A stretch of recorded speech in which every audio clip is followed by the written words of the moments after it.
আগামী পরশুদিন বাংলাদেশের শবে বরাত হবে, হলো কিছু লোক হালুয়া রুটি খালি, তো আপনার কী ক্ষতি? কিছু লোক আল্লাহ জিকির করলো, সারা রাত সালাত আদায় করলো, অন্যদের তো শুধু এসা পড়ি বাড়ি চলে আসে। আজকের 100 টাকার সালাত বেশি করলো, তাদের তো নেকি বেশি হলো, আপনি মানা করছেন কেন? আহলে হাদিস আন্দোলন বাংলাদেশ।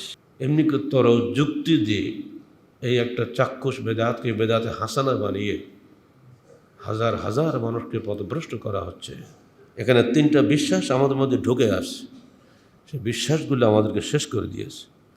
এক, এই দিন আমাদের রুজি বন্টন হবে, তকদির বন্টন হবে এই রাত্রে, সেজন্য ভালো ভালো খাওয়া দাওয়া করতে হবে। ভালো খেলে এই সারা জীবন 1 বছর ভালো খাওয়া চলবে, এই ভাগ্যটা আমার যেন লেখা থাকে। এদিন ভালো ভালো খাওয়া দাওয়া করা লাগবে। আর একটা বিশ্বাস চালু আছে যে এই দিন রুহ সব ছাড়া পায়, ছাড়া পেয়ে যার যার বাড়িতে আসে। আর এই কারণে বিধবারা তামাবারা ঘরে আলো জ্বেলে বসে থাকেন, বদনার পানি একপাশে রেখে দেন, স্বামীর রুহ আসবে, উজু করবে, সালাত আদায় করবে, চলে যাবে। এই একটা রাত অন্তর স্বামীকে পাবো, এই আশায় তারা তামাম রাত বসে থাকেন। মৌলিকভাবে এগুলোর পিছনে কিছু ভিত্তি আছে, যে ভিত্তিগুলো বেদাতে আলেমরা বলে থাকেন।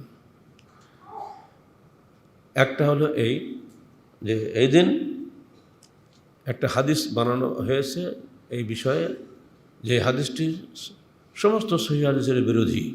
মোল্লা আলী কারি হানাফি, বিখ্যাত আলেম, তিনি অত্যন্ত চমৎকার আলোচনা করেছেন এই ব্যাপারে। সংক্ষিপ্ত বক্তব্য তার এই যে বায়তুল মুকাদ্দাসের মূর্খ ইমামরা 448 হিজরিতে এই সালাতে আলফিয়া বা 100 রাকাত সালাতের এই বেদাত চালু করে। এইভাবে হলো চালু হলো এইভাবে 100 রাকাত সালাতের এই সিস্টেম চালু হয়ে গেল, যাতে মানুষ সালাতটা আদায় করে। সেজন্য গরমের দেশ তো, সেখানে একটু বাড়িয়ে দেওয়া হয়েছে হাদিস বানিয়ে, যদি এই সালাতকেও গোসল করে এসে আদায় করে তো প্রতি ফোঁটা পানিতে 700 রাকাত সালাতের নেকি পাবে। আস্তাগফিরুল্লাহ, নাউযুবিল্লাহ। আলী থেকে হাদিসটা বানানো হয়েছে, তিনি বলছেন, আল্লাহ রসুল বলেছেন যে যখন মধ্য শাবান আসে, অর্থাৎ 14 তারিখ রাত্রে আসে শাবান মাসের, তখন তোমরা তামাম রাত্রি ইবাদত করে এবং তার দিনটা সিয়াম পালন করো। তিরমিজি শরীফে হাদিসটা সম্পূর্ণরূপে জয়ীফ মওযূ। সমস্ত মুহাদ্দিসিন এটাকে কেউ সহিহ বলে গ্রহণ করেননি, কারণ এর বিপরীতে হাদিস রয়েছে 30 জন সাহাবী থেকে, বুখারী মুসলিম সহ কুতুবে সিত্তাহ প্রায় সব গ্রন্থে। সেখানে বলা হয়েছে আল্লাহ পাক রাত্রির 3য় প্রহরে নিম্ন আকাশে অবতরণ করেন এবং বান্দাকে ডাকেন, তোমাদের মধ্যে কোনো রুজি চাহনেওয়ালা আছে, আমি তাকে রুজি দেব। কেউ অসুস্থ রুগী কেউ আছো, আমি তাকে আরোগ্য দান করব। তোমাদের মধ্যে প্রার্থনাকারী কেউ আছে, আমি তাকে সেটা দান করব। এটা প্রতি রাত্রির শেষ প্রহরে আল্লাহ পাক নামেন, ওই সময় তাহাজ্জুদ পড়তে হয়।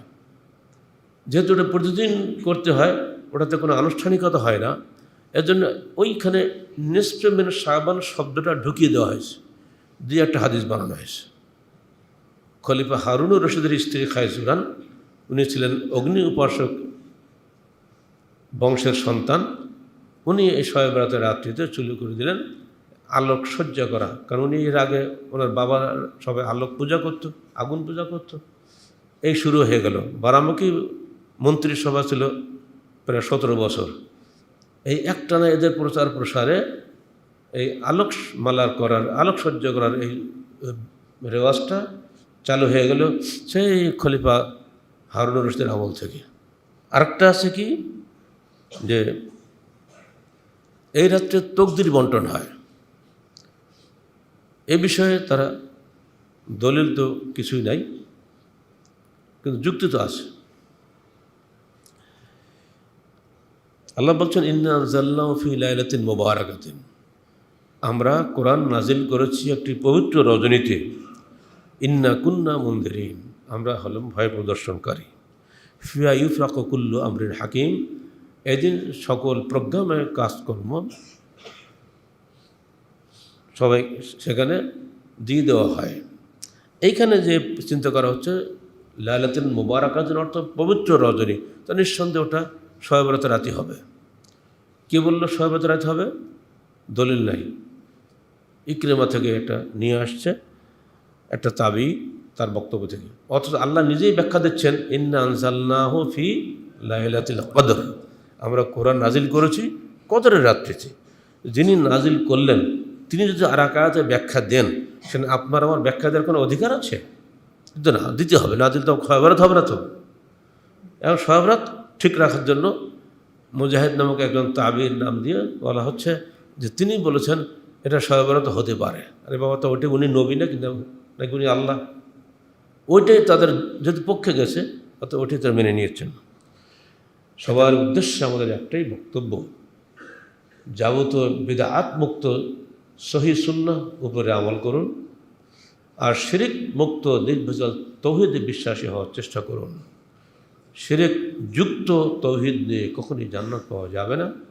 শিরক বিদআত যুক্ত নেক আমল করে কখনোই জান্নাত পাওয়া যাবে